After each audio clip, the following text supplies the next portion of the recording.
This afternoon what we were doing is we were fishing pretty deep. We were fishing 15, 25 foot range, and so I was kind of cycling through a lot of baits. And the reason I was doing that is because it kind of gives the fish an option and then let them tell you which one they want the most.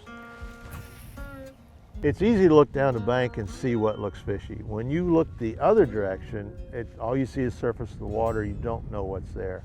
That's when your electronics are extremely important, because they're going to show you what's out there that you can't see.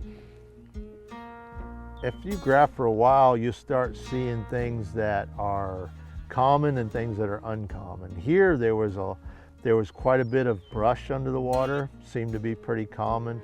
The creek channels, when they intersected with those brushy areas, that was a little less common, and that seemed to have where the fish were.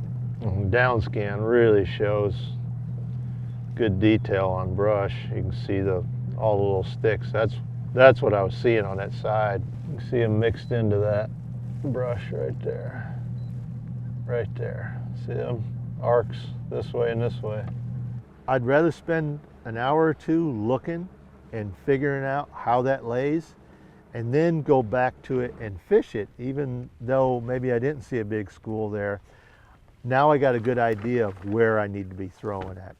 I marked that spot with my waypoint, and so I can look at my mapping up here has the waypoint marked on it, and then with the forward imaging, I can see that over there where that creek ledge was at. So the crankbait I started with because you can cover a lot of water quickly with it.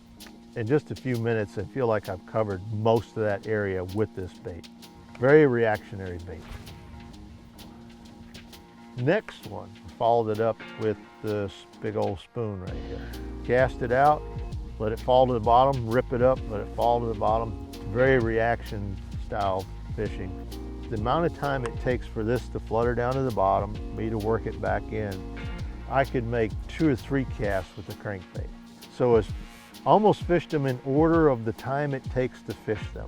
Now you can see my spoon over there. See it hopping up and falling back down. There's several fish like underneath us now. Once I kind of felt like I knew about where the fish were, a lot of times you'd see them on the forward facing sonar, then I'd slow down and kind of really target that spot. So I'd throw this Texas rig in there, same deal, hop it up, let it hit the bottom, hop it up, let it hit the bottom. There was some brush there. This was ideal because once I felt it got into that brush, I'd let it fall back down, just really kind of keep it in that strike zone a little bit longer. And all you're gonna do is just kind of try to get it down into something, because those fish were in that channel.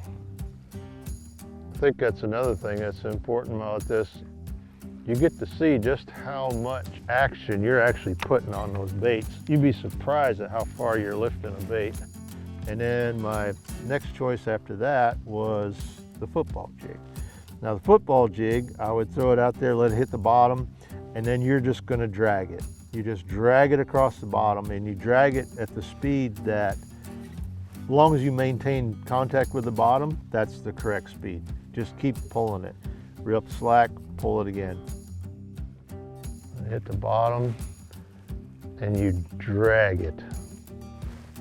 You're not gonna lift it or hop it. You pull it just fast enough that you can keep feeling the bottom. Kind of throwing across, and it's landing on the other side of the ditch, and then I'm trying to pull it into that. I can lead a fish to water, but I can't make him hit a football jig. Once again, these baits are all kind of baits that work well, especially in deeper water, and that's what we were fishing with, 15, 25 foot deep. So this bait here, that's where it does a good job of fishing, is in that deeper water. But the one bait that really did the most damage for sure was this little setup right here, this Neko rig. So the smaller method of fishing, smaller finesse almost, but not quite, is what really got the fish triggered. Now we're just going to downsize a little bit. I mean, obviously the fish are still around. Oh, there I am. All right, good.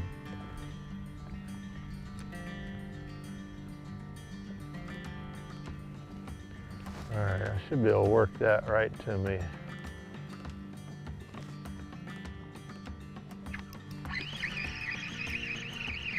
Look how little that bass is. But that was him, right there. You could see those fish in that ditch. And we tried everything else, and then we threw that little Neko in there and got him to bite. That's hilarious. And now you know why he didn't want to bite the spoon the same size as him right there. But you could see those fish in that ditch clearly, and you tried those bigger baits on them, and I got no reaction other than a couple follows. And then I threw that little worm down in there just to make sure that it was bass and wasn't going crazy. And sure enough, as soon as that got down to the bottom, that's more what he was looking for right there. So, but it goes to show you that, you know, rotating through lures can make a spot that you didn't catch anything on all of a sudden productive. So it's just a matter of trial and error. You know, that's what makes bass fishing what it is you've got to try different things. There's a reason I got 27 rods on the front deck right now. The bigger baits, they'd get some follows, but they would not commit to it. This one right here was the one that they wanted today. Not every time would they bite it, but many times once it got down to the bottom, then you just kind of let the worm do its part, which is floating up off of that, standing upright, and then you'd get the bite. So my setup here is Shimano's new Vanford spinning reel. This is a 3000. I have it spooled up with 16-pound test. This is Sunline braid. This is a 7-pound test fluorocarbon leader. I've tied on it is a #1 Wacky Rig Neko hook. The worm itself is made by Z-Man. It's a shaking my head worm, SMH, smoked with a purple flake. And in the head of it is the Z-Man Neko rig head. Stays put, and that's your weight on the bottom. And that is what was successful for today. That's what we call developing a pattern. I don't want to have one place that I'm dependent upon. I'd like to be able to move around and use more of the lake. And so the pattern that we ended up developing was this Neko rig around those creek channels, and that's what worked best. Oh, he's swimming at it. That's a good sign. Chasing it to the bottom. His buddy's gonna help him. This could be trouble for the worm. See that fish top of that tree?